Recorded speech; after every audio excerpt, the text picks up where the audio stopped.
Hai guys, ini aku buat video untuk mengingat kembali dan berbagi pengalaman untuk teman-teman. Aku pengen nge-share pengalaman aku sebelum aku maybe sometime aku bisa lupa di kemudian hari, dan aku pengen mengingat-ingat lagi pengalaman aku ikut WHV ini. Awalnya aku tahu program Work and Holiday Visa ini dari saudaraku yang udah tinggal di sana, dan aku tertarik dari waktu aku masih kuliah, dan akhirnya aku berniat atau membuat plan untuk ke sana. Aku sempat bingung untuk memilih kursusan bahasa Inggris di kotaku atau di Kampung Inggris Pare, terutama kalau WHV kan ada syarat IELTS ya guys, minimal 4,5, dan untuk aku yang gak bisa bahasa Inggris, jadi aku butuh untuk kursus terlebih dahulu. Setelah aku cari tahu, di Kampung Inggris Pare itu ternyata ada kursusan IELTS khusus untuk anak WHV ataupun anak-anak S2 yang atau S3 yang mau kuliah di luar negeri. Kita jadi memiliki relasi yang lebih banyak ketimbang ambil kursusan di kota sendiri. Jadi aku putuskan untuk pergi ke Pare untuk kursus bahasa Inggris selama 3 bulan di tahun 2023. Pertamanya aku di sana ternyata benar ketemu banyak yang satu tujuan sama aku, mau ikut WHV juga. Dan setelah 3 bulan di sana, aku mendaftar tes IELTS di IONS Jogja. Waktu itu tesnya lumayan penuh ya guys yang mendaftar, jadinya setelah aku daftar itu masih kira-kira ada sekitar 3 mingguan. Nah, sembari menunggu tes, aku pindah ke tempat kursusan yang ada di situ juga, yang membahas tentang IELTS juga. Dan di kursusan itu seperti merangkum dalam 2 minggu itu merangkum IELTS yang ada di kursusan pertamaku. Nah, aku cuman ambil 2 minggu, dan setelah 2 minggu ada waktu seminggu untuk aku pulang, lalu aku ke Jogja untuk tes. Di IELTS itu aku bertemu teman SMA aku yang menjadi pengawas. Tunggu hasil tes itu 3 hari. Aku cek lewat email, ternyata puji Tuhan aku lolos, dan aku langsung siapkan berkas-berkas lain untuk award 4 Maret 2024. Aku sudah urus SKCK ke Polda, translate bahasa Inggris, dan yang lain-lain, sampai akhirnya aku sewa warnet di Jakarta. Tapi sayangnya dengan kuota sisa itu aku belum beruntung, walaupun ada beberapa temanku yang bareng aku itu di situ dia dapat. Tapi memang rezeki sudah ada yang ngatur ya guys. Aku nggak patah semangat. Setelahnya itu baru ada kabar kalau WHV itu akan dilaksanakan tanggal 10 Oktober. Aku benar-benar persiapkan dengan matang ya guys, semua syarat-syaratnya.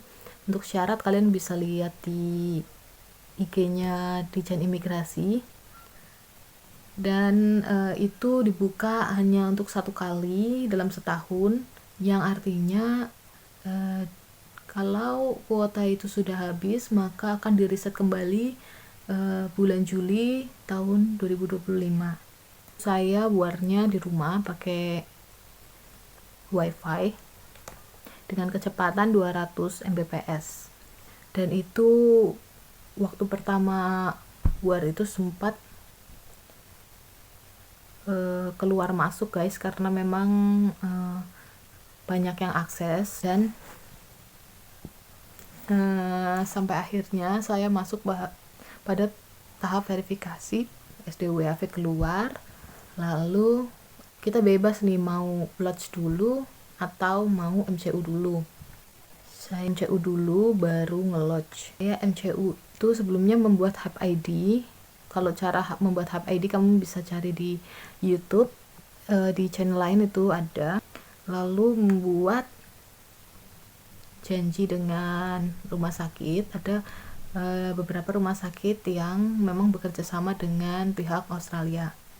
Waktu itu MCU di Bintaro, Premier Bintaro, Jakarta, bertanggal 25 Oktober.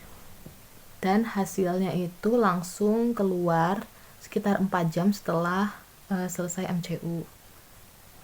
Langsung lodge dan grantednya itu di tanggal 18 November baru saya granted. Puji Tuhan guys, karena ALS aku akan berakhir di bulan November. Kalau untuk biaya di rekening kita itu harus ada 50 juta dan kita mesti tes IELTS-nya itu sekali tes 3 jutaan.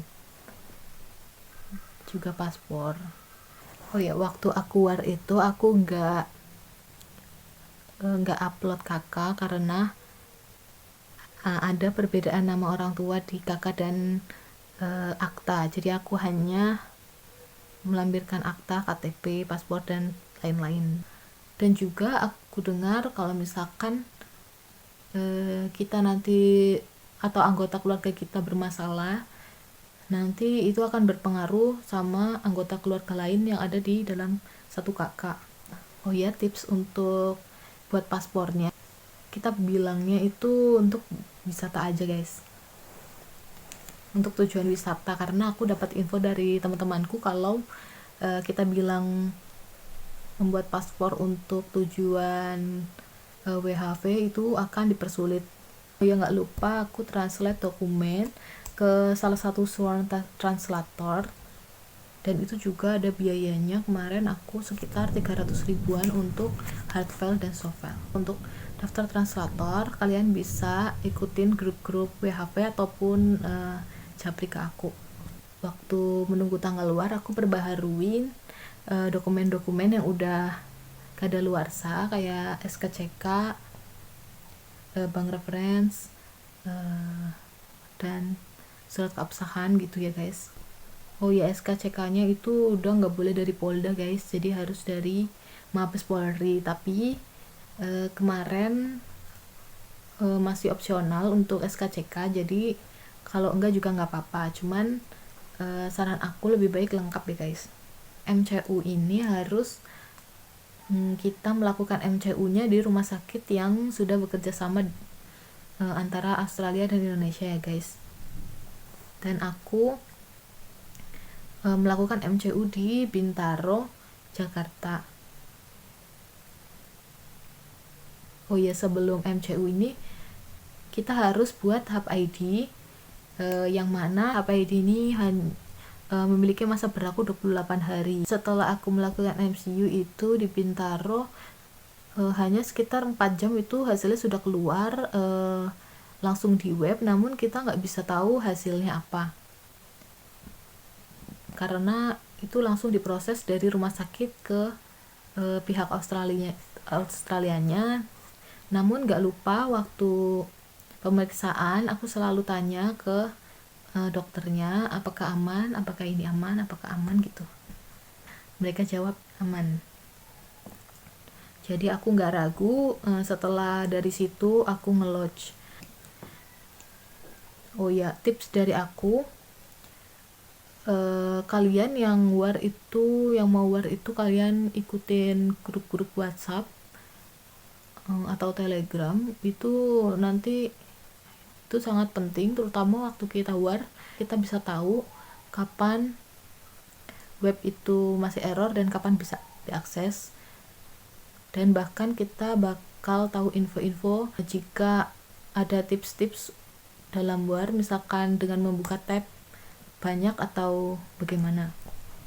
Dan juga tips aku yang mau war itu, kita udah siapin data-data lengkap kita semua dalam keadaan di print dan juga buka di Word supaya kita bisa cepat untuk mengetik atau mengkopas, karena saat war itu dikasih waktu. Untuk kalian yang mau ikut war 2025, saran aku kalian perhitungkan, terutama yang belum bisa bahasa Inggris, kalian perhitungkan jarak antara kalian belajar dan tes itu kalian juga perkirakan dengan riset kuota atau pembukaan batch berikutnya, supaya kita bisa memanfaatkan